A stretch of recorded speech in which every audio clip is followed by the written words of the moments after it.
Amém? Se você tem uma Bíblia, abra a Bíblia no livro do profeta Joel. É um dos 12 profetas menores que tem na Bíblia, né? Eles são chamados de profetas menores. Vocês acham que é por quê? Que eles eram baixinhos, né? Não. Que eles escreveram pouco. Esses livros de profetas, que tudo é pequeno assim, são chamados profetas menores. Ele é um deles, né? O nome dele é Yahvé é Deus, né? É o significado do nome dele. Era um sujeito muito interessante, muito profético. Eu quero ler o que ele falou aqui. Está no capítulo 13, do versículo 10. Diz o seguinte: forjai espadas das vossas relhas, dos vossos arados, e lanças das vossas podadeiras.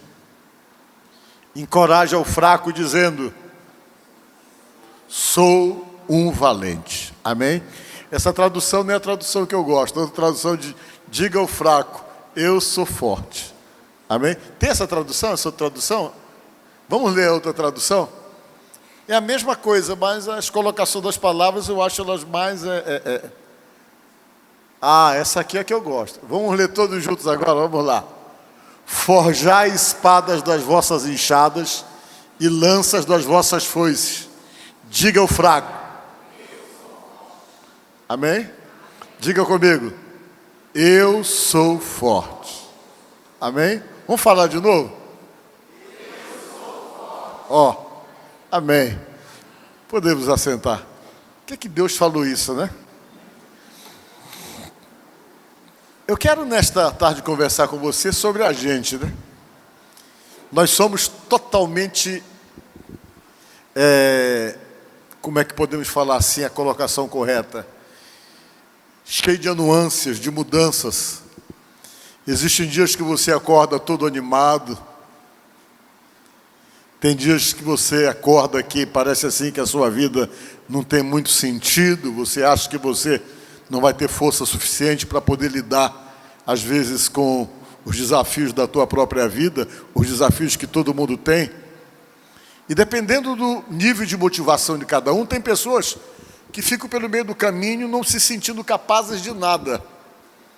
Existem pessoas que estabelecem na sua própria vida um processo de fuga, exatamente por não ter coragem de encarar as coisas, exatamente por se sentir inadequado para qualquer batalha, qualquer luta, qualquer desafio. Às vezes a pessoa se sente totalmente inadequado e ele recua. E muitas vezes, dentro dessa visão, ele sempre imagina que alguém é mais forte do que ele, e ele, na verdade, se subestima na sua capacidade realmente de, às vezes, superar os próprios desafios que é imposto na vida de cada um de nós que estamos vivos. E não tem coisa pior na vida da gente do que o desânimo. Quando você está desanimado, você perde a capacidade de reação. Porque, na verdade, quando você desanima, você simplesmente se admite como alguém que não tem mais o que fazer. Você simplesmente se entrega numa batalha, se entrega numa luta, joga completamente a toalha e se sente completamente despreparado para enfrentar o que de repente está pela frente, que você está precisando enfrentar. E quando você está desanimado, que você está assim desmotivado, achando que você não pode, você não consegue, você pode ter nas mãos as melhores armas, pode ter nas mãos a melhor tecnologia, pode ter a melhor preparação, o melhor conhecimento das coisas, mas tudo isso vão ser ferramentas que você vai se sentir totalmente incapaz de poder usá-las, exatamente pelo fato de não ter o ânimo e a capacidade de acreditar para poder usar aquelas armas.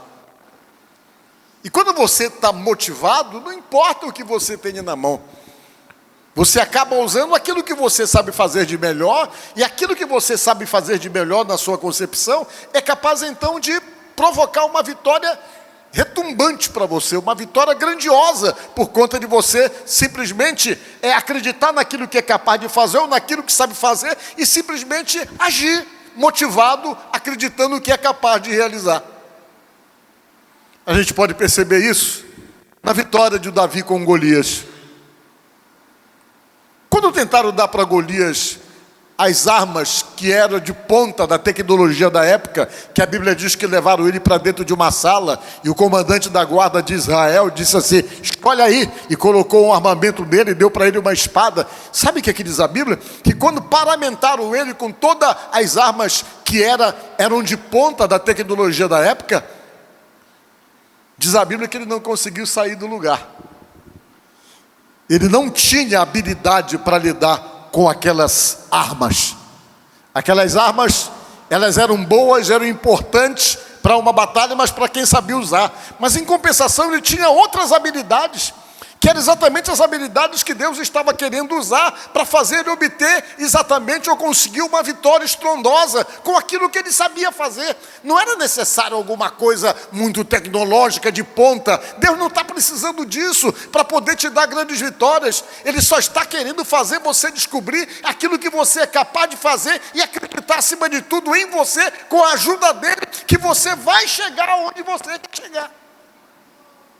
E o que é que diz a Bíblia? Que quando ele não conseguiu andar com aquela parafernália toda, ele tentou convencer o comandante da guarda. Não, eu tenho outros meios pelos quais eu posso enfrentar esses gigantes.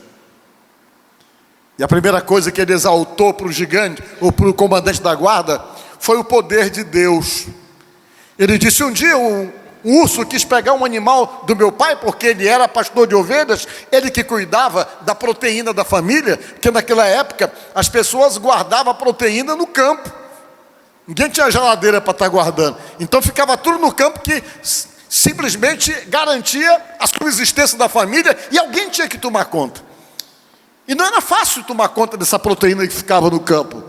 As ovelhas, porque havia ataque de leões, havia ataques de outros animais predadores, e ele chegou e disse para o comandante: não, mas olha, um dia um animal tentou pegar uma ovelha do meu pai, e eu simplesmente fui em cima desse animal e matei ele com as mãos. O Espírito de Deus me tomou, eu matei o animal e não deixei o animal levar a ovelha do meu pai. Quando ele falou isso, com certeza ninguém acreditou. Ele só estava motivado naquilo que ele era capaz e que ele acreditava que lhe garantia a vitória, que era o poder de Deus na vida dele, o poder do Espírito de Deus. O pessoal tudo bem, acreditou para não desencorajá-lo. Porque naquele momento a intenção já era outra. O exército estava querendo que ele morresse na batalha, pelo menos para poder levantar o moral da tropa. Por que levantar o moral da tropa? Porque o pessoal estava tudo acuado, com medo do gigante chamado Golias, que tinha 2,88 m, era uma máquina de matar. Apesar do tamanho que ele tinha uma destreza imensa em usar lança, em usar espada. Ainda por cima tinha uma armadura que pesava 60 quilos, que ninguém tinha como atacá-lo, além do tamanho e da força. Ele era considerado simplesmente um soldado invencível.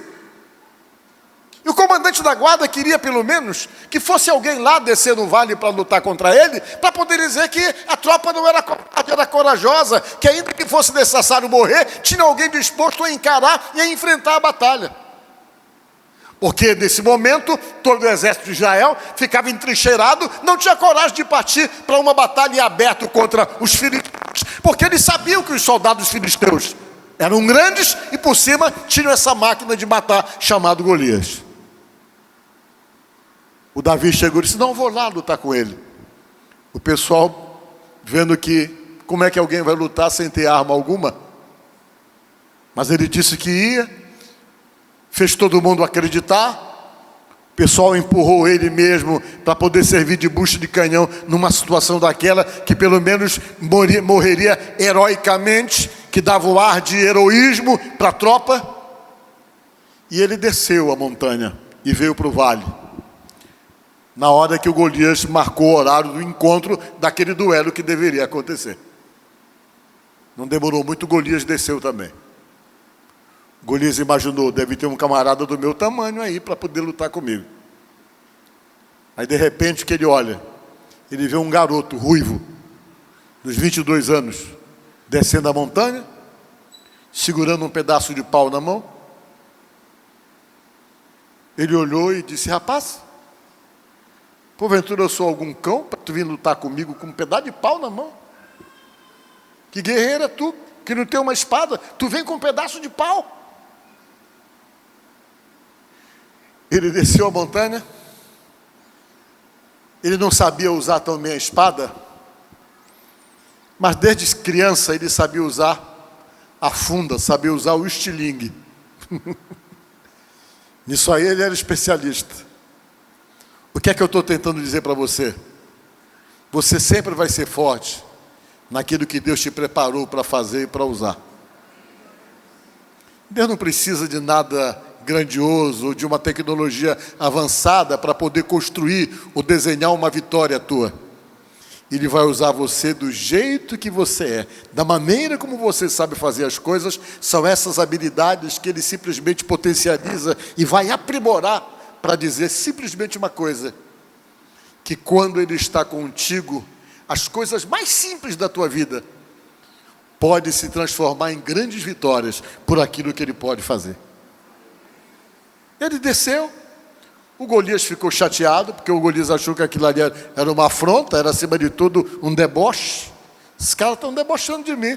Eu imagino que eles vão arranjar um camarada que quase 3 metros do meu tamanho, traz esse pequeno aí, ruivinho, pequeno, com um pedaço de pau na mão, nem roupa de batalha ele tem, vem vestido como pastor, que era uma roupinha por cima, juntamente com uma bolsazinha do lado, que chamava-se de alforge. Esse alforge que eles usavam, ali eles colocavam, como se dizia antigamente, a merenda, quando iam para as montanhas. E ele viu tudo aquilo, para ele foi um deboche tremendo. Ele olhou: não, alguma coisa está errada, rapaz. Tu veio lutar com um pedaço de pau na mão comigo? E esses grandes guerreiros, eles iam para a batalha, ainda levavam um ajudante, que ficava lá metendo pilha. O ajudante ficava do lado, que chamava de escudeiro. Era aquele que passava as armas: toma aqui isso aqui. E o escudeiro estava lá do lado, com certeza, metendo a maior pilha dele. Não, acaba logo com ele. Ele pegou, usou exatamente da palavra que a gente entende que ele já sabia nisso, a palavra da intimidação. É quando você chega, faz uma pessoa se sentir derrotado antes de lutar. É quando você entra e tenta convencer a pessoa, entra no psicológico dele para tentar dizer para ele: não tem nada para você, você perdeu. Você não tem como me vencer, você não tem condições e não tem meios pelos quais seja viável a sua vitória contra mim. Ele estava tão consciente, tão seguro que aquela batalha seria a batalha mais fácil da vida dele, que ele chegou e já começou a contar vitória antes do tempo. Como foi que ele conseguiu contar a vitória? Dizendo para o Davi assim: olha, eu vou te matar. Ele falou para o Davi: acabou para você, eu vou matar você, rapaz. Eu vou despedaçar você, disse ele. E vou pegar os teus pedaços todinho, depois que eu te matar, eu vou te estraçalhar, pegar os teus pedaços todinho, e vou jogar aqui no deserto, tudinho. Vou espalhar teus pedaços por aqui. O Golias falando para o Davi: para que você seja devorado pelas bestas feras do deserto. Eu vou acabar com você, depois de acabar, eu vou simplesmente esquartejar você, e você vai ficar aqui jogado para ser comido pelos animais. A questão toda, que o Davi estava blindado com aquelas palavras negativas que vinham contra ele, as palavras de maldição, ele não recebia, porque só existia uma coisa que prevalecia na cabeça dele e na mente dele: era o que Deus falava. O que os outros falavam para ele não tinha nenhum tipo de relevância. Por quê? Porque a vida dele todinha era movida por Deus, pela fé, pela crença no Deus a quem ele tinha realmente entregado a sua vida. E podia vir com as palavras de maldição que viesse, ele não recebia, porque ele sabia que quem pautava a vida dele era o Deus a quem ele estava submetido. Às vezes a gente precisa entender isso. Quem tem que pautar a tua vida não são as circunstâncias, não são as situações desfavoráveis que você possa estar presenciando com seus olhos, Porque a Bíblia diz uma coisa interessante, que nós não vivemos por aquilo que vemos. A Bíblia diz que nós vivemos pela fé. Diga glória a Deus. Você pode estar vendo a situação totalmente desfavorável para você, onde tudo aponte somente de uma forma, que você está em desvantagem. Mas quando você usa da fé, você nunca está em desvantagem. Por quê? Porque a fé move o sobrenatural de Deus, e a Bíblia diz que por causa dessa fé, Deus chama a existência aquilo que não existe. Está na Bíblia isso. E ele olhou e jogou a palavra para ele, para cima dele. Sabe o que foi que ele falou? Quando ele disse: eu vou matar você, rapaz, vou esquartejar você. Qual foram as palavras dele? Olha, o Davi falou. Parecia uma palavra sem sentido para Golias, mas para ele tinha muito sentido. Ele disse: olha, Golias, tu vens contra mim com espada, com lanças, mas eu vou contra ti em nome do Senhor dos Exércitos, aquele a quem tu tens desafiado. E fica sabendo que hoje o Senhor te entregou nas minhas mãos. Ele falou isso rodando a funda e o estilingue. O único lugarzinho que não estava coberto do Golias era a testa, e era lá que ele tinha que acertar, ele não podia errar. E ele rodou e soltou a pedra. Quando ele soltou a pedra bateu na testa do Golias. O Golias caiu atordoado com a pedrada. Ele foi lá e matou o Golias com a espada do Golias, que ele não tinha espada. Ele tirou a cabeça do Golias e acabou o problema.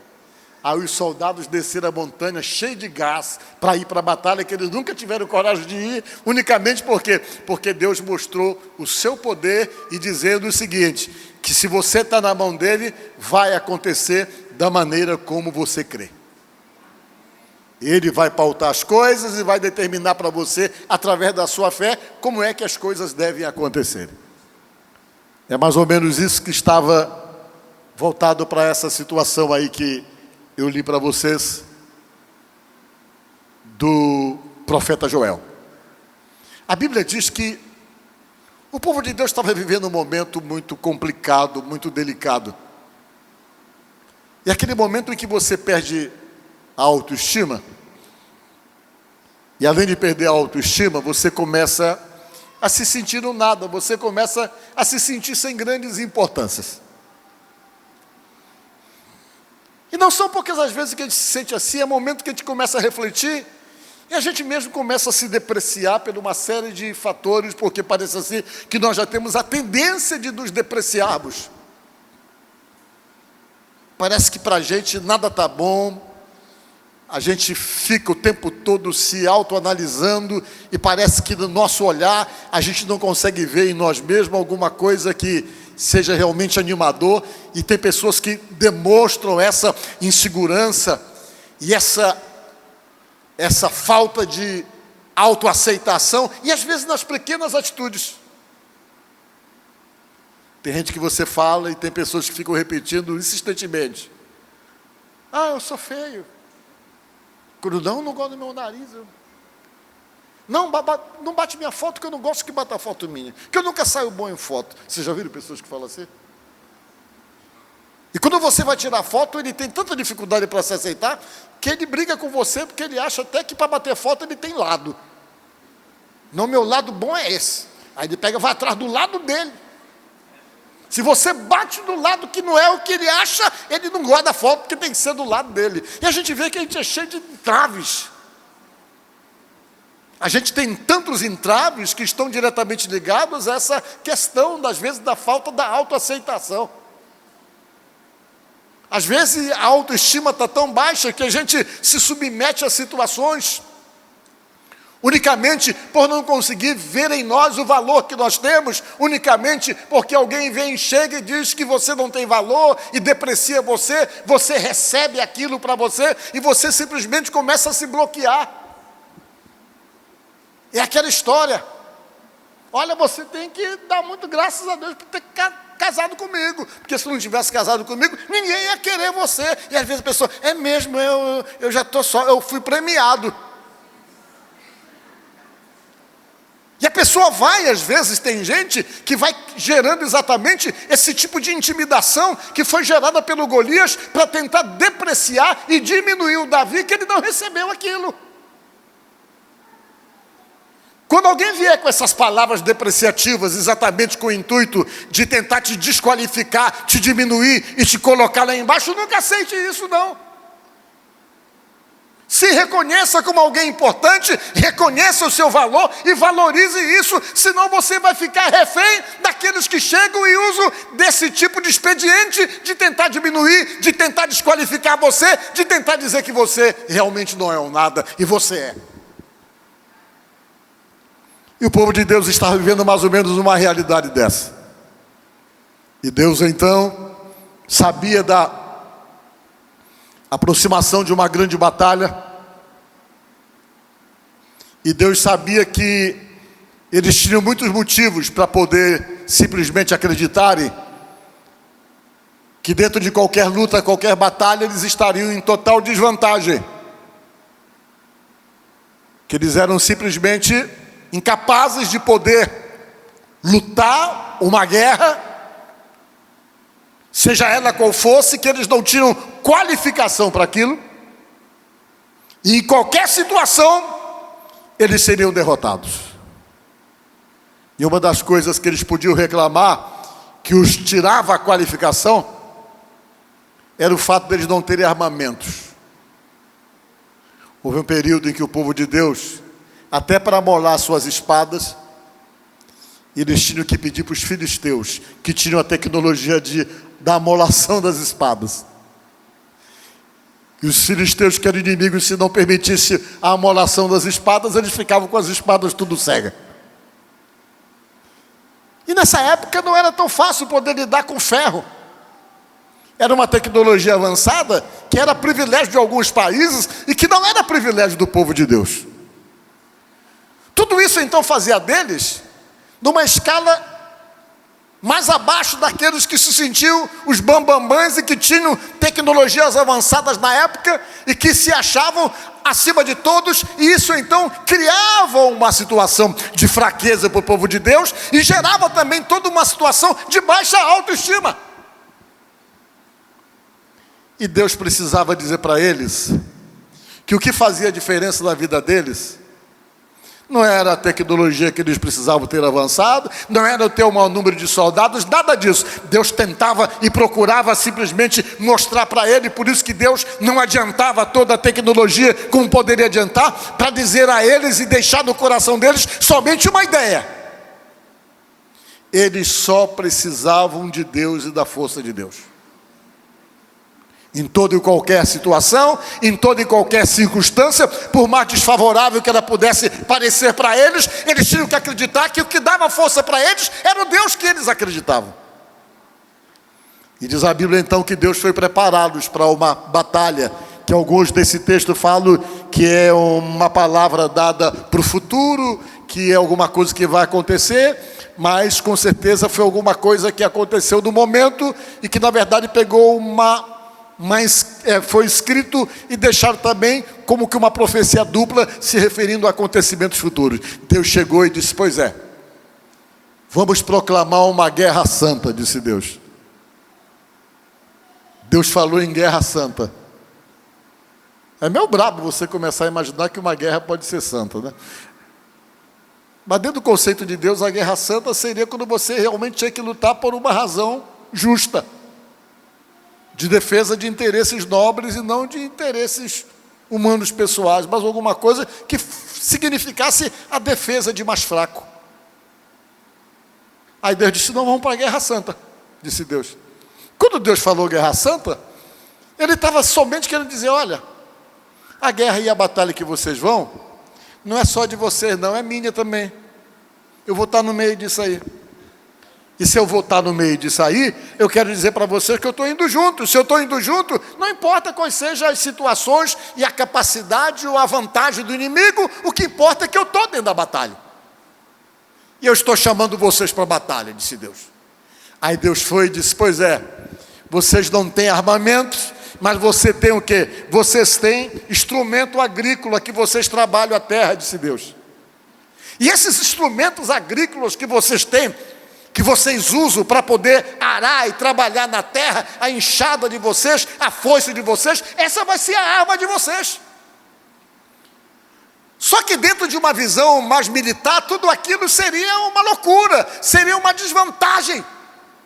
Mas Deus gosta de criar essas situações do improvável para poder gerar uma situação de batalha e de vitória para você, somente para incutir na tua cabeça que se você conseguiu, não foi por você, foi por causa dele, do poder dele.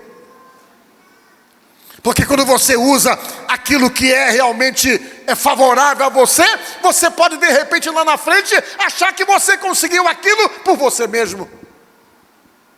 Foi aquilo que Deus fez quando usou Gideão numa batalha contra os medianitas, que eram os povos mais poderosos até então da terra, naquela região, que o povo de Deus não tinha condições de batalha nenhuma. Ele saiu para a batalha como? Levando o pote e uma tocha. Só isso que eles levaram. Quando alguém olhou aquele exército e viu que o exército levava um pote para poder esconder uma tocha, ninguém acreditava naquilo. Como é que eles vão usar isso? Não, a batalha era uma guerra santa, era de Deus. Deus sabia como fazer aquilo.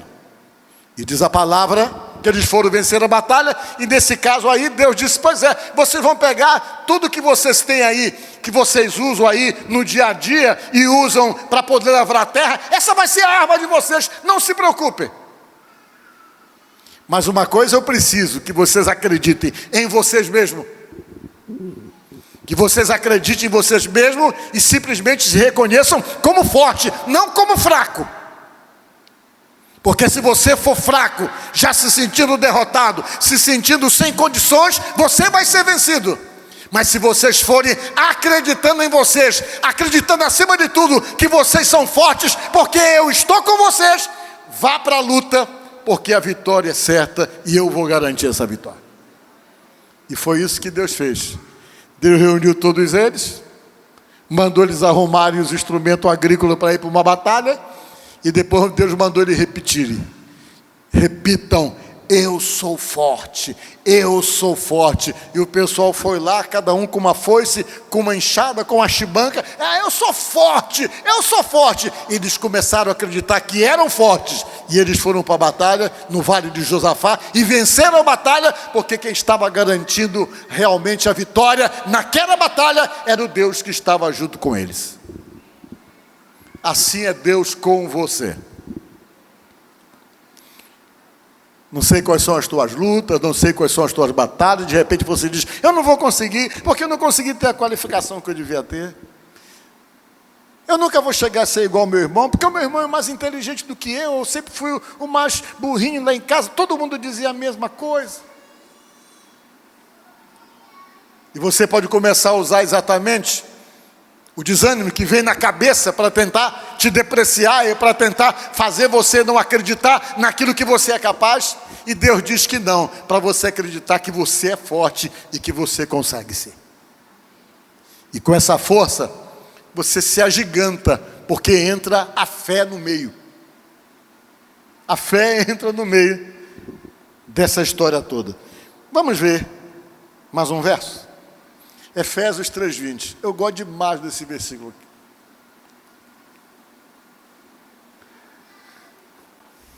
Vamos ler juntos? Vamos lá. Ora, aquele que é poderoso para fazer tudo mais abundantemente, além daquilo que pedimos ou pensamos, segundo o seu poder que em nós opera. Vocês entenderam? A visão de Deus vai além daquilo que você está imaginando.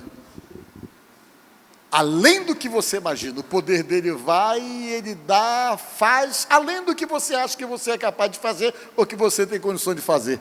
Deus nunca faz igual como você pensa, ele sempre faz além.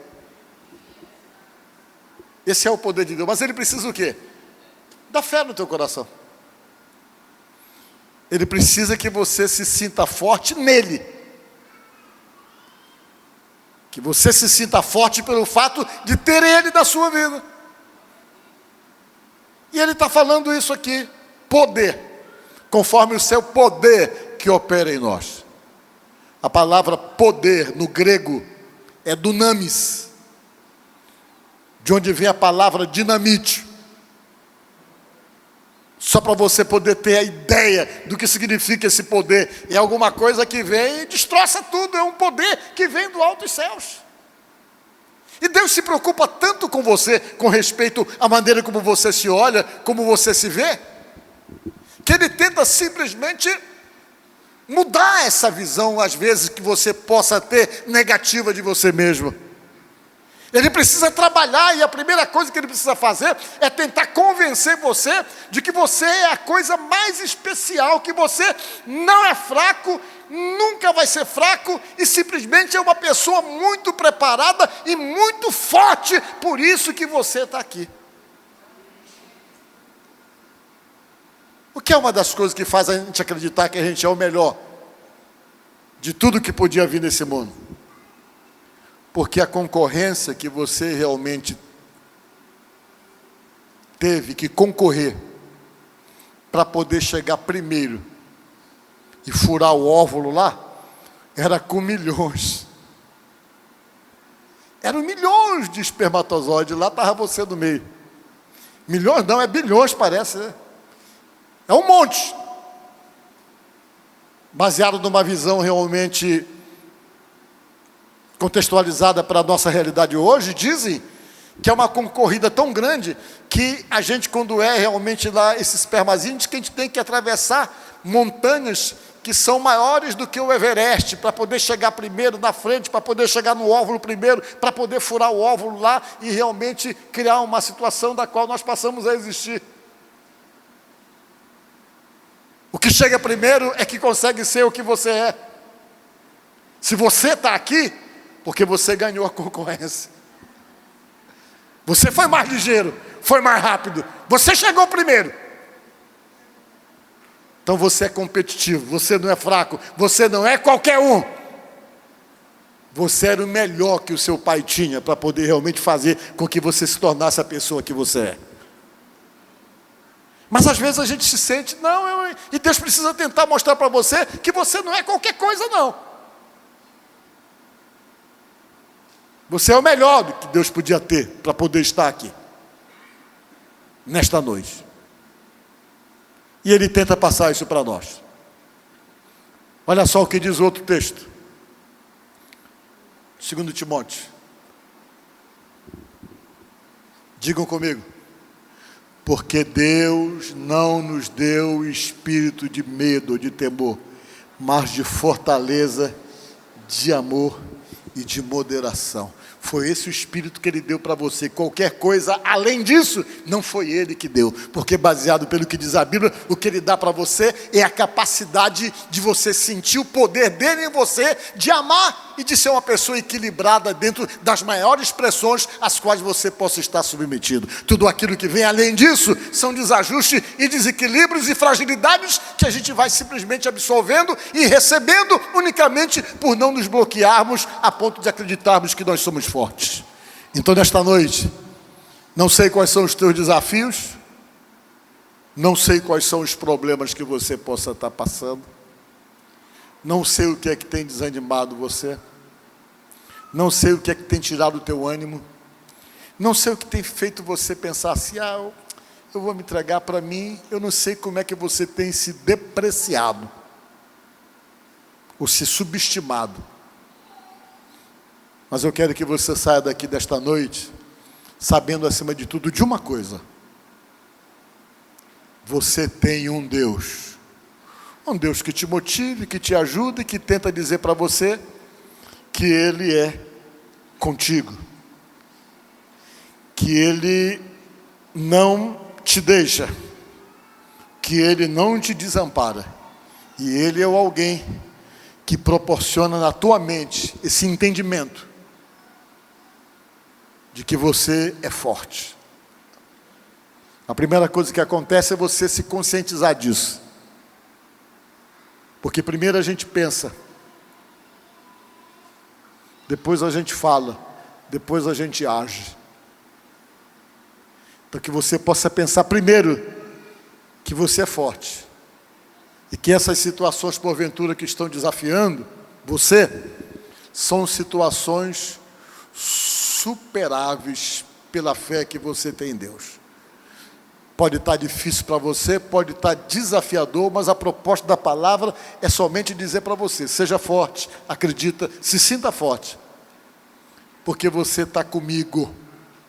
E se você está com Ele, a luta pode ser violenta, porque não existe vitória sem luta. Tem que haver luta. E outra coisa que você não pode é ser vencedor sem vencer batalha. Então tem que haver batalha para você vencer, para você poder se sentir um vencedor. E diante de toda essa questão, acredite que na proposta de Deus está dizer a você que você é mais do que vencedor em Cristo Jesus. É o que diz a palavra de Deus. Então, juntamente com Ele, se existe dificuldade, desafio, impossibilidade, creia, desenvolva a sua fé, diga: eu estou com Deus. Está difícil, mas eu estou com Deus. E espere, porque quem vai, de fato, consolidar, pautar a tua vida, pautar as tuas vitórias e fazer com que as coisas aconteçam, é o Deus em quem você tem depositado a sua fé. Amém? Que Deus te abençoe. E que Deus ajude você nesta noite, no nome de Jesus. Amém?